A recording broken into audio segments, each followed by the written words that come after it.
O verão de 1877 caiu sobre o Texas como um ferro em brasa deixado tempo demais sobre a carne. O calor não apenas castigava, e ele marcava, queimava, lembrava. A terra rachada ao redor de Arrow Creek parecia uma ferida antiga que jamais cicatrizaria. Poeira vermelha se erguia a cada passo, grudando na pele, entrando nos pulmões, cobrindo tudo com a mesma cor de culpa. Arrow Creek era uma cidade pequena demais para inocência e grande demais para silêncio honesto. Um lugar onde a lei se media pelo peso do lucro e pela distância até o próximo posto militar. Ali, em meio a cercas tortas e igrejas de madeira clara, uma mulher caminhava sozinha para fora da cidade enquanto o sol subia, indiferente. O narrador a observava como quem vê alguém cruzar uma linha que não tem volta. Ela era viúva. Passava dos 30. Ombros firmes, passos cansados, um lenço amarrado no pescoço para segurar o suor e a poeira. Não carregava muito, e quem é expulso não leva lembranças, apenas o que cabe nas mãos. Uma faca de açougueiro presa ao cinto. Um cantil rachado. Um embrulho de pano gasto. E o peso invisível de saber demais. A cidade não a perseguiu com gritos. Não atirou pedras. Não ergueu forças. Arrow Creek fez algo pior, virou o rosto. As portas se fecharam. O poço comum foi negado. O pastor falou de pureza no púlpito, olhando por cima da cabeça dela como se não fosse gente. O dono do salão limpou o balcão enquanto dizia que não queria problemas. As mulheres que antes trocavam palavras por cima da cerca agora se afastavam como se a viúva carregasse doença. Silêncio cúmplice. Moralidade emprestada. Covardia vestida de fé. O narrador sabia, e a cidade também, em que não era o luto que a expulsava. Era a memória. O que ela vira enquanto trabalhava. O que ouvirá quando os homens achavam que ninguém escutava. O marido morto por engano numa noite sem lua. Um tiro pelas costas. Um erro conveniente. Nenhuma testemunha. Nenhuma pergunta. Antes disso, ele trabalhava transportando cargas para o exército e para homens que diziam agir em nome da lei. Caixotes pesados. Sacos de grãos. E coisas que não se listavam em papel, redes grossas, cordas reforçadas, argolas de ferro. Equipamento que não servia para gado. Servia para a gente. Ela sabia como aquelas redes eram feitas. Vira modelos menores no matadouro, usadas para conter animais grandes demais para o laço. Sabia o que acontecia quando alguém errava o nó. Sabia quanto tempo um corpo humano aguentava pendurado ao sol. Quando o marido morreu, Arrow Creek decidiu que a última língua solta precisava ser cortada. Não com bala, e isso chama atenção. Com sede. Com isolamento. Com a mensagem clara, e saia antes do amanhecer, ou não saia. Agora ela caminhava para o leste, deixando para trás o rangido das carroças e o cheiro de esterco seco. O deserto se abria à frente como um mar imóvel. O narrador acompanhava cada passo, cada hesitação, como se o próprio chão estivesse contando aquela história. O primeiro dia foi um teste de resistência. O sol martelava sem piedade. O ar tremia. Ela seguia o leito seco de um riacho, evitando trilhas usadas por boiadeiros. Sabia que, se alguém viesse atrás, procuraria ali primeiro. Bebeu goles curtos do cantil, deixando a água quente repousar na boca antes de engolir. À noite, o frio veio como traição. Dormiu mal, abraçada ao embrulho, ouvindo coiotes discutirem a distância. O segundo dia trouxe a dor. Os lábios racharam. Os calcanhares abriram em bolhas que sangravam dentro das botas. Cada passo lembrava o corpo de que ele era frágil. A sede virou um arranhão constante na garganta. Para não enlouquecer, a mente fugia para memórias conhecidas. O cheiro do matadouro. Ferro, sangue, couro quente. O som certo da faca entrando onde devia entrar. O trabalho duro, mas honesto. Ali, pelo menos, a morte era rápida quando feita direito. Ali, ela aprenderá algo que Arrow Creek jamais entenderia, e há cortes que libertam e cortes que condenam. No terceiro dia, a terra ficou ainda mais cruel. Pedras afiadas. Arbustos espinhosos rasgando o tecido da saia. O sol alto apagando sombras. Ao meio-dia, o mundo parecia parado, suspenso entre um batimento e outro. Foi então que o narrador sentiu, e ela também, em que algo estava errado. Um som diferente cortou o vento. Não era animal. Era corda sob tensão. Um rangido seco, conhecido demais. Ela subiu uma elevação baixa e parou.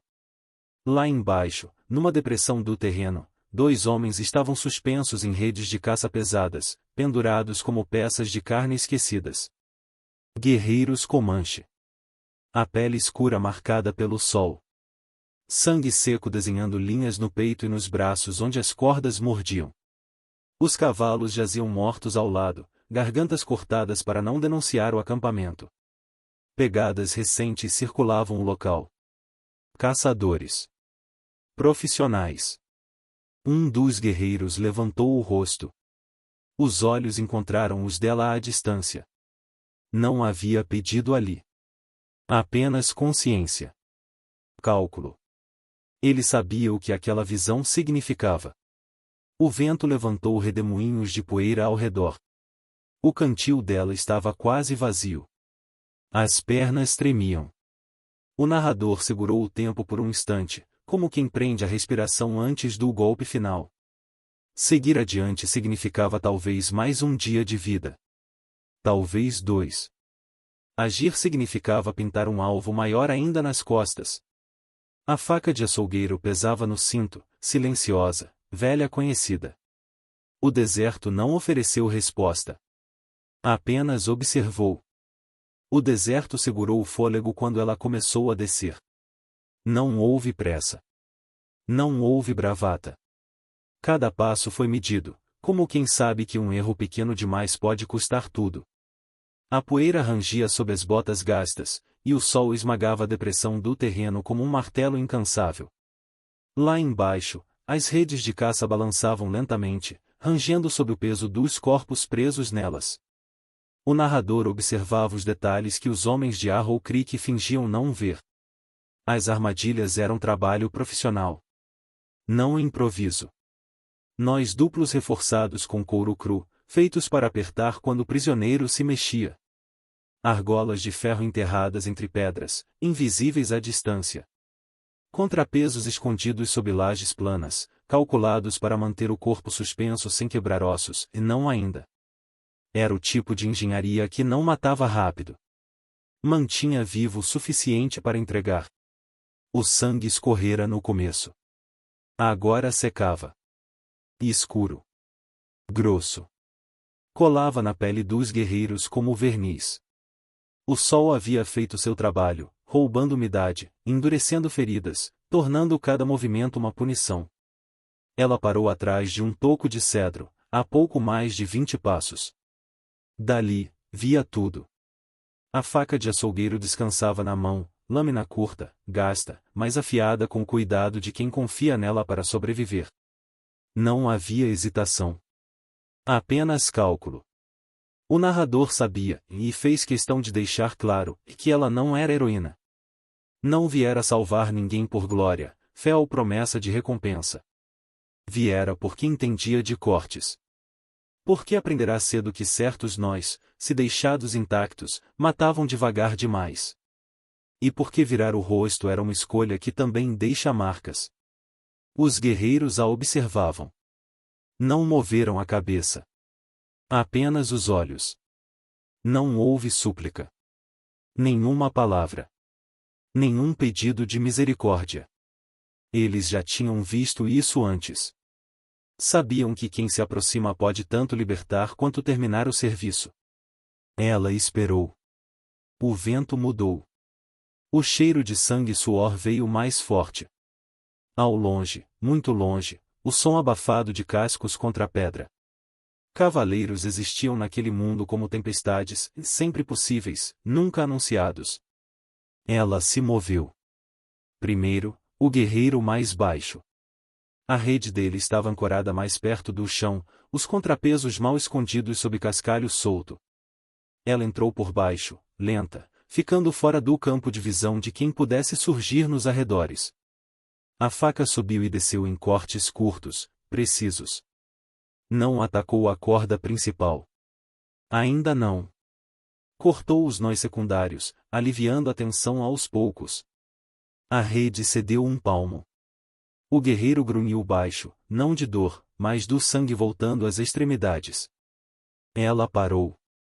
Esperou o corpo se ajustar. Então, mais 2 cortes. A lâmina cantava baixo, um som que só quem trabalha com carne reconhece. Quando finalmente cortou o nó mestre, o corpo desceu controlado. Joelhos dobraram. O impacto foi absorvido. Ele rolou uma vez na terra quente e parou em posição baixa, alerta, como animal ferido que ainda sabe morder. Não disse nada. Apenas assentiu uma única vez. Respeito reconhece respeito. O segundo estava pior. A rede dele fora armada mais alta, presa entre 2 pedras grandes. A tensão era maior. Um corte errado e o corpo despencaria, quebrando ossos ou estrangulando no impacto. Ela escalou a rocha com cuidado, ignorando a tontura que veio com 3 dias de sede e sol. Parou no alto. Viu as marcas nos pulsos do guerreiro. A pele aberta. O sangue seco formando mapas escuros. Ele sustentou o olhar dela. Firme. Sem pedido. Sem promessa. Ela serrava couro cru com paciência. Não força. A faca não brigava com o material e conversava com ele. Quando o guerreiro fez um sinal curto com a cabeça, ela terminou o corte. O corpo caiu pesado, mas não descontrolado. Ombro absorvendo o impacto. Um som seco. Nada que não pudesse ser carregado adiante. Agora os 2 estavam livres. Por um instante, ninguém se mexeu. O silêncio era denso, quase sólido.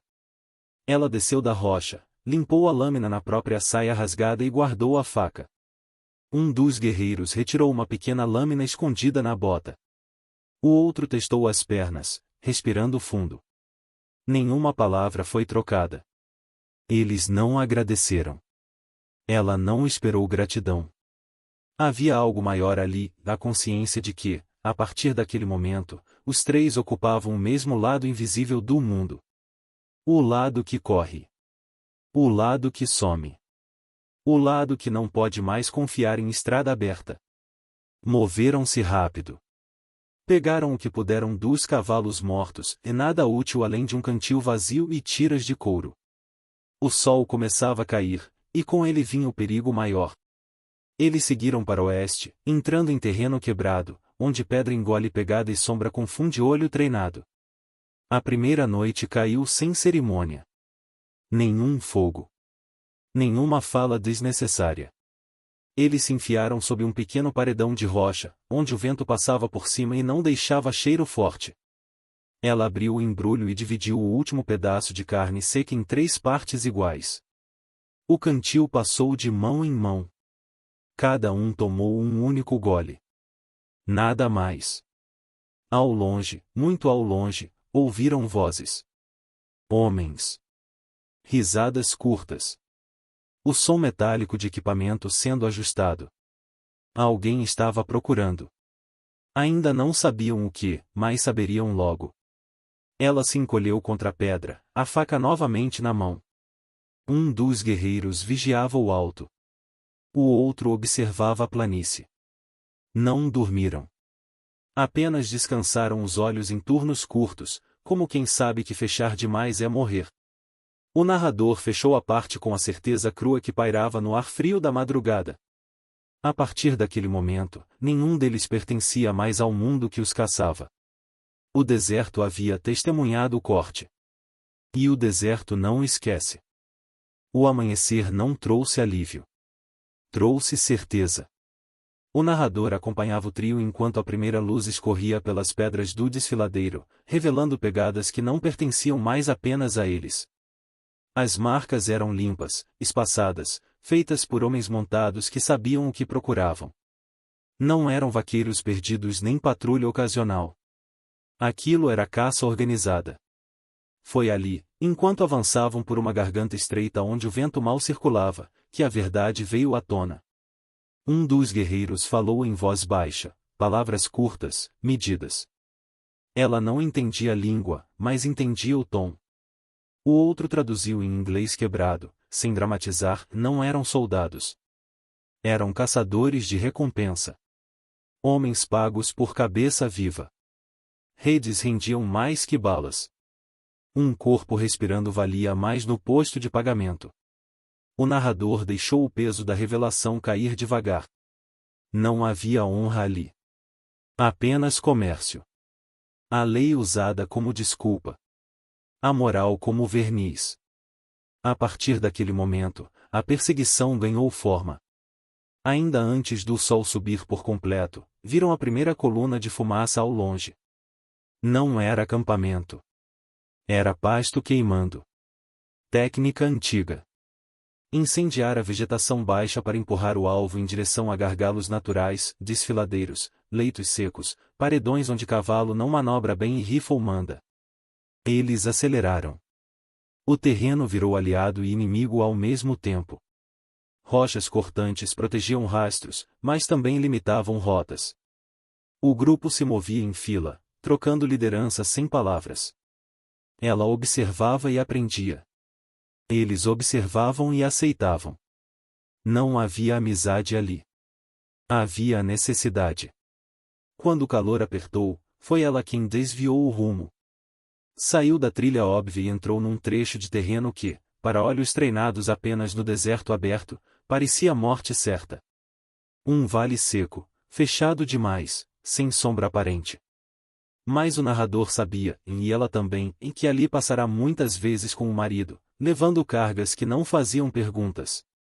Ajoelhou-se junto a um tufo de arbustos ressecados, afastou pedras colocadas com cuidado humano e revelou um barril enterrado até a boca. Água. Pouca, mas limpa. Um depósito usado por homens que não queriam ser vistos parando em lugar algum. Beberam com parcimônia. Molharam panos. Refizeram forças. Depois, ela fez algo que nenhum deles teria feito sozinho. Caminhou deliberadamente para fora do vale, arrastando os pés, quebrando galhos, deixando sinais claros de alguém cansado e sozinho. Um rastro grosseiro apontando para o norte. Um convite. Os guerreiros desapareceram para o sul, subindo por pedra, onde cavalo não segue fácil. O plano era simples: dividir o risco. Atrair os cães para o cheiro errado. Não demorou. O som de cascos surgiu como trovão distante. 3 homens surgiram na crista, chapéus largos, rifles cruzados nos arreios. Seguiam o rastro dela com confiança demais. Não esperavam resistência ali. Ela correu até o limite do fôlego, então mudou de direção abruptamente, levando-os para um leito seco onde sabia o que encontraria. O depósito de suprimentos. 3 cavalos estavam amarrados. Sacos de grão. Barris de água. Caixas de munição cobertas por lona. Nenhum guarda. Os caçadores confiavam demais na distância e no medo que inspiravam. A faca voltou à mão. Primeiro, a água. Barris abertos, virados. O líquido precioso desapareceu na terra sedenta como se nunca tivesse existido. Depois, os sacos de grão rasgados, espalhados para os corvos. Em seguida, as celas. Cortes parciais nas barrigueiras, invisíveis à pressa, fatais sob peso. Ela encontrou uma lata de graxa grossa e espalhou sobre graveto seco e lona. Uma faísca bastou. O fogo subiu rápido, faminto. As chamas agarraram o vento e correram pelo mato baixo como bicho solto. Os cavalos relincharam em pânico. Ela cortou as amarras. Eles dispararam, levando consigo pedaços de carga em chamas, espalhando o incêndio ainda mais. Gritos ecoaram. Os caçadores perceberam tarde demais. Ela já corria de volta para o sul quando o primeiro tiro estalou. A bala ricocheteou na pedra. Outro disparo. Poeira explodindo ao lado do pé. O narrador sentiu o ritmo acelerar. Aquilo não era mais distração. Era confronto. Foi quando os guerreiros surgiram. Saíram das sombras como se o próprio terreno os cuspisse. Um golpe rápido derrubou o primeiro caçador do cavalo. O segundo tentou virar o animal, rifle levantando, mas o tiro saiu torto. O terceiro fugiu, berrando, chamando reforço. O tiroteio foi curto e violento. Um dos guerreiros caiu de joelhos com um impacto seco no braço. Bala atravessando o músculo. Sangue fresco, vermelho vivo, diferente do seco da véspera. Ele não gritou. Apenas apertou os dentes e amarrou o ferimento com tira de couro. Eles capturaram um cavalo, e forte, bem tratado. Pegaram o rifle que caiu. Munição. Um cantil ainda cheio. Não celebraram. O fogo ao longe era sinal demais. Aquilo chamaria a atenção. E a atenção, naquele mundo, tinha nome. Enquanto se afastavam, ouviram pela primeira vez o nome sendo cuspido no vento por um dos caçadores em retirada. Um nome dito com raiva e confiança ao mesmo tempo. Slade Carver. O narrador o apresentou sem floreio. Um homem que usava distintivo quando convinha e o escondia quando atrapalhava. Líder de caçadores. Ex-sargento. Conhecido por entregar prisioneiros vivos e histórias mortas. Onde ele passava, a lei chegava suja. A partir dali, o ritmo mudou. Eles não eram mais 3 fugindo de um erro. Eram 3 desafiando um sistema que não perdoava desafio. O incêndio fechava rotas atrás deles. Cavaleiros se espalhavam à frente, tentando cercar. O deserto inteiro parecia se mover contra. O sol descia quando encontraram abrigo temporário num cânion estreito. O guerreiro ferido tremia, mas seguia. Ela limpou o sangue com um pano úmido, sem palavras inúteis. O outro vigiava. O narrador fechou a parte com a verdade que já não podia ser ignorada. Agora não era fuga. Era guerra. A caverna não oferecia abrigo. Oferecia atraso. Era uma fenda estreita na parede de rocha, invisível à distância, larga apenas o suficiente para um homem passar de lado. O interior afunilava rápido, engolindo a luz e devolvendo apenas um frio úmido que cheirava a pedra antiga. Não havia saída pelos fundos. Não havia espaço para erro. Um fio de água escorria pela parede, lento demais para salvar alguém por muito tempo. O narrador acompanhava cada respiração enquanto eles se acomodavam ali dentro. O guerreiro ferido piorava. O braço estava inchado, quente ao toque. O pano improvisado já não segurava o sangue direito. Ele mantinha o queixo erguido, mas o corpo denunciava o preço. A água era pouca. Contaram os goles possíveis. Nenhum deles disse em voz alta o que todos sabiam. Do lado de fora, o som chegou antes da visão. Cascos. Muitos. Vozes confiantes demais para quem procura às cegas. O eco no cânion denunciava cada passo, cada gargalhada curta. Eles haviam sido empurrados exatamente para onde os caçadores queriam. Então a sombra bloqueou a entrada. Um homem grande ocupou o vão como se a caverna tivesse sido feita para ele. Chapéu largo com faixa prateada. Barba cerrada. Um sorriso torto que não chegava aos olhos. O narrador não precisou anunciar o nome, a presença bastava. Slade Carver. Ele segurava uma tocha numa mão e um revólver na outra. No cinto, presas como frutas maduras, pequenas granadas cilíndricas. Sei que estão aí, disse, a voz grossa ecoando na pedra. Não precisam fingir que desapareceram. Nunca desaparecem. Ele deu um passo à frente, a chama iluminando a entrada e lançando sombras dançantes no interior. Os olhos dele varreram a escuridão, calculando.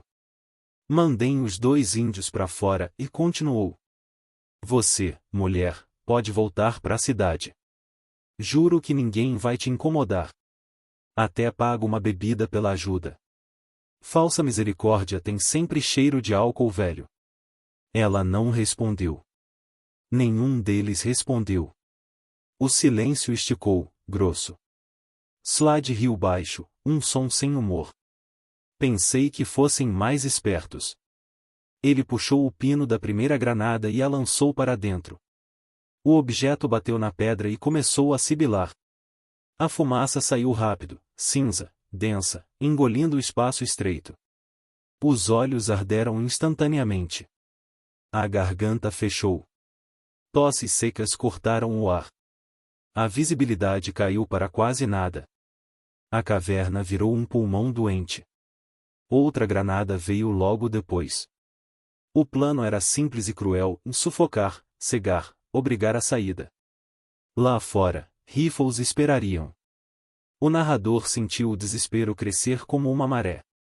O guerreiro ferido caiu de joelhos, tentando respirar. O outro levantou a arma capturada, mas a tocha tornava qualquer disparo um convite ao fogo inimigo. O cavalo, preso mais ao fundo, relinchou nervoso. Slade avançou um passo para dentro, protegido pela fumaça, confiante demais na própria voz. Foi ali que tudo mudou. Ela se moveu primeiro. Não correu. Não gritou. Deslizou pela parede esquerda, onde a sombra ainda resistia um pouco mais. A faca curta apareceu na mão como extensão natural do braço. Lâmina para baixo. Punho firme. Posição aprendida não em batalhas gloriosas, mas entre carcaças penduradas, onde um erro custava dedos. Slade percebeu tarde. Ele girou o revólver, mas o cano bateu na pedra da entrada, desviando o tiro. O estampido explodiu no teto, arrancando lascas. A tocha oscilou, espalhando luz caótica. Ela entrou no espaço dele. O golpe veio baixo, preciso, por baixo das costelas, onde a proteção não chega. Um único movimento, firme, decidido. A lâmina encontrou o lugar certo como quem volta para casa. O som foi abafado. Um grunhido curto. Surpresa antes da dor. Slade tentou reagir. A mão livre agarrou o ar, depois o braço dela. Forte. Pesada. Os dedos apertaram o pescoço dela, cortando o ar. Pontos negros explodiram na visão. O narrador segurou um instante, sentindo a força bruta tentando vencer o tempo. Ela não recuou. Girou o punho, aprofundando o corte. Sentiu o contato com o osso. Sentiu o calor do sangue jorrar, escorrer pela mão, escurecer a lâmina já marcada por outros trabalhos. O corpo dele perdeu força de repente, como se o mundo tivesse sido desligado. O guerreiro que ainda estava de pé avançou, golpeando o pulso de Slade com a coronha do rifle. Um estalo seco. O revólver caiu. O outro chutou a arma para longe mesmo ferido. Slade caiu de joelhos na entrada da caverna, metade dentro, metade fora. A tocha rolou e apagou num chiado fraco ao tocar a água do chão. Na luz fraca da madrugada que começava a surgir, os olhos dele encontraram os dela. Não houve discurso. Não houve pedido. Apenas reconhecimento tardio de quem apostou tudo na força errada. Ele tombou para a frente, o rosto batendo na poeira vermelha do cânion. A faixa prateada do chapéu perdeu o brilho. Do lado de fora, os outros caçadores hesitaram. Chamaram o nome dele uma vez. Duas. Não houve resposta. Um deles se aproximou da entrada, viu o corpo caído, o sangue escorrendo lento. O medo fez o resto. Passos se afastaram. Vozes se dispersaram. Cascos bateram em retirada. A caça perderá o chefe. E sem ele, não valia o risco. O silêncio caiu pesado depois. A fumaça começou a dissipar. O ar entrou de novo nos pulmões com dor. Ela encostou na parede, escorregando até sentar, a faca caindo da mão ainda quente. As mãos tremiam agora que o corpo permitia. Ninguém falou por um tempo longo demais para ser confortável. Lá fora, o dia nascia pálido, tocando as rochas com luz fria. Dentro da caverna, 3 sobreviventes respiravam, marcados para sempre pelo que haviam feito e pelo que não poderiam mais desfazer. O narrador encerrou a parte com a verdade simples que ecoava naquele espaço estreito, agora vazio de ameaça. Algumas correntes não se quebram com tiros, mas com um corte feito no escuro. O deserto não perdoa rastros. Mas também não os guarda para sempre. Antes de partirem, ela fez o que sabia fazer desde os dias no matadouro e apagar sinais. Cinzas espalhadas com o dorso da mão. Pedras reposicionadas. Sangue coberto com areia grossa. O corpo do líder ficou onde caiu, e não como aviso, mas como esquecimento. No oeste, até a morte precisava aprender a ficar em silêncio. Eles se moveram ao amanhecer, quando o sol ainda não mordia. 3 sombras longas, cansadas, mas vivas. Ela caminhava à frente, não por liderança declarada, mas porque conhecia o terreno da fuga. Os 2 guerreiros seguiam sem palavras, atentos ao vento, ao voo dos abutres, ao jeito como a poeira se assentava depois do passo. Cada detalhe era uma pergunta: alguém nos segue? A travessia levou dias. O terreno mudava de cor e textura como uma ferida cicatrizando. Do vermelho quebradiço para o marrom duro. Do cascalho para a terra escura dos vales escondidos. Quando encontraram água, não comemoraram. Beberam devagar, respeitosos, como quem sabe que sobreviver não é um direito, é um empréstimo. Havia sombra ali. Árvores baixas, retorcidas, que não prometiam conforto, mas ofereciam descanso. Caça pequena cruzava os arbustos. Pela primeira vez desde que tudo começou, ninguém precisava olhar para trás a cada respiração. O guerreiro ferido foi o primeiro a sentar. O tiro não infeccionara, mas a dor ainda morava ali, teimosa. Ela limpou o ferimento com mãos firmes, quase mecânicas. Não pediu permissão. Não ofereceu consolo. Fez o necessário. O outro observava em silêncio, reconhecendo naquele gesto algo familiar, não cuidado gentil, mas responsabilidade assumida. Os dias seguintes trouxeram recuperação lenta. As feridas fecharam. A febre cedeu. Os corpos reaprenderam a dormir sem sobressalto. À noite, sentavam-se afastados do fogo baixo, que mais sugeria calor do que entregava. O céu, amplo demais, lembrava que ainda eram pequenos e mais não indefesos. As conversas vieram como vêm as verdades difíceis e sem convite. Ela falou do marido sem dizer o nome. Disse apenas que ele viu demais. Que acreditou que a lei era um lugar, não um acordo frágil entre homens armados. Falou das cargas que passavam à noite. Das listas que nunca batiam. Do dia em que o erro foi chamado de engano, e o engano virou bala. Um dos guerreiros falou dos rios que não eram mais rios. Dos campos marcados em mapas por homens que nunca dormiram ali. Falou de tratados assinados longe, onde o papel tinha mais peso que a vida. O outro falou menos, mas quando falou, doeu, em cidades que matam sem sujar as mãos, deixando que a fome, a dívida e a recompensa façam o trabalho. Não havia comparação entre dores. Apenas reconhecimento. Na quinta noite, a decisão não foi anunciada. Foi percebida. Eles não falavam mais de direções como quem escolhe um caminho temporário, mas como quem define um destino. Para o sul dos vales, onde as patrulhas se perdiam. Para terras que não valiam o preço da pólvora.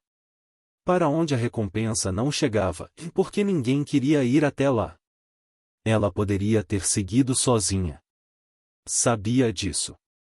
Sabia caçar, se esconder, sobreviver. Mas também sabia o preço da solidão. E sabia que, depois da caverna, já tinha cruzado uma linha invisível. Não pertencia mais ao mundo que a expulsou. E eles também não. Na manhã da partida, o vento apagou as últimas marcas. Pegadas dissolvidas. Cinzas levadas. O deserto fechando a ferida como sempre fez. 3 silhuetas se afastaram, pequenas contra a vastidão. Não havia promessa de paz. Apenas a recusa de voltar. O narrador observa de longe, como sempre observou. Não para julgar, mas para registrar. E o que fica registrado não é um final feliz, é um final honesto. Porque a lei ficou para trás. E com ela, a mentira de que justiça é sempre um lugar iluminado. Talvez você se pergunte: ela foi imprudente ou justa? Ajudar significava morrer caçada. Seguir em frente significava viver com a culpa. Onde, afinal, estava a justiça? Nos livros assinados por homens seguros, ou nesses momentos raros em que alguém decide quebrar o ciclo, mesmo sabendo o preço? O Oeste foi construído sobre escolhas feitas no limite. Algumas viraram estátuas. Outras, silêncio. Esta história fala das que não ganharam nome, mas mudaram destinos. Se essa jornada te marcou, curta este vídeo. Comente, você teria feito o mesmo? E compartilhe com quem entende que nem toda coragem usa uniforme. Dedo indicador apontando para a direita. Inscreva-se para ouvir mais histórias do Oeste que não aparecem nos livros.